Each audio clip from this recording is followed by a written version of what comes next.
L'objet de ma visite, c'est d'abord une visite de courtoisie, parce que je suis le nouveau représentant du Fonds des Nations Unies pour la population, UNFPA, en République démocratique du Congo. Il fallait directement venir ici pour voir son Excellence, le vice-premier ministre du Plan.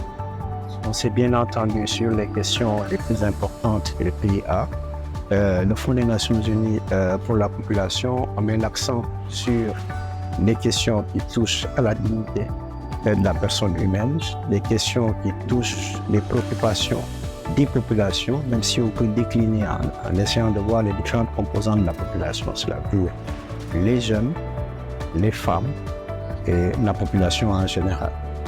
On a discuté de ça, donc ce qui veut dire qu'on va mettre l'accent sur les questions de données, parce qu'il faut pas forcément que le pays puisse mesurer les efforts qu'ils sont en train de réaliser, qui sont visibles, on voit, mais il faut qu'on les mesure.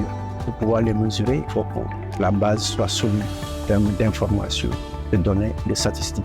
Et j'ai félicité les efforts du gouvernement à travers la déclaration qui a été faite il y a quelques mois, et que le ministre, son Excellence, le vice-premier ministre du Plan m'a rassuré que on va essayer de tout faire pour mettre ça en œuvre et pour que le recensement se réalise l'année prochaine comme c'est prévu. Et le deuxième point sur lequel on a discuté, c'est sur la question des jeunes, donc, la question du dividende démographique.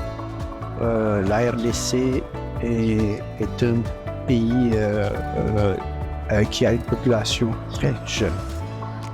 Et si on met la RDC dans l'ensemble des pays du continent, le poids du pays pèse beaucoup parce que c'est un grand pays sur le plan démographique et la démographie définit aussi la puissance d'un pays.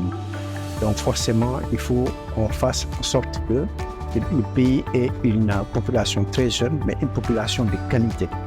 Donc il va falloir veiller pour mener des actions concrètes pour que